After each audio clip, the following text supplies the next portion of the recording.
ದೇವರಿಗೆ ಸ್ತೋತ್ರ. ದೇವರ ವಾಕ್ಯವನ್ನು ಸ್ಮರಿಸುವವನು ಸುಕ್ಷೇಮವನ್ನು ಪಡೆಯುವನು.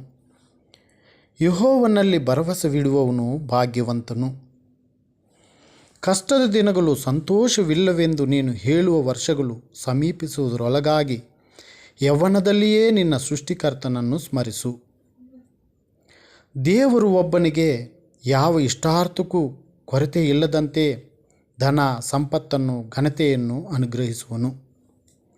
ಆದರೆ ಅದನ್ನು ಅನುಭವಿಸುವುದಕ್ಕೆ ದೇವರು ಅವನನ್ನು ಶಕ್ತಿಗೊಳಿಸುವುದಿಲ್ಲ.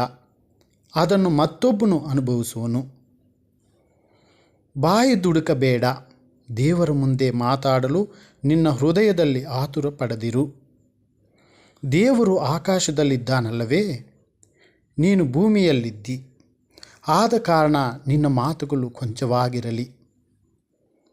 ದುಡಿದು ಹೊಲಗೇಯುವವನಿಗೆ ಹೊಟ್ಟೆ ತುಂಬ ಅನ್ನ, ವ್ಯರ್ಥ ಕಾರ್ಯಾಸಕ್ತನಿಗೆ ಹೊಟ್ಟೆ ತುಂಬ ಬಡತನ. ನಂಬಿಗಸ್ತನು ಆಶೀರ್ವಾದ ಪೂರ್ಣನಾಗುವನು. ಧನವಂತನಾಗಲು ಆತುರ ಪಡುವವನು ದಂಡನೆಯನ್ನು ಹೊಂದದಿರನು. ದೇವರಿಗೆ ಸ್ತೋತ್ರ. ದಯಮಾಡಿ ಸಬ್ಸ್ಕ್ರೈಬ್ ಮಾಡಿಕೊಳ್ಳಿ. ದೇವರಿಗೆ ಸ್ತೋತ್ರ.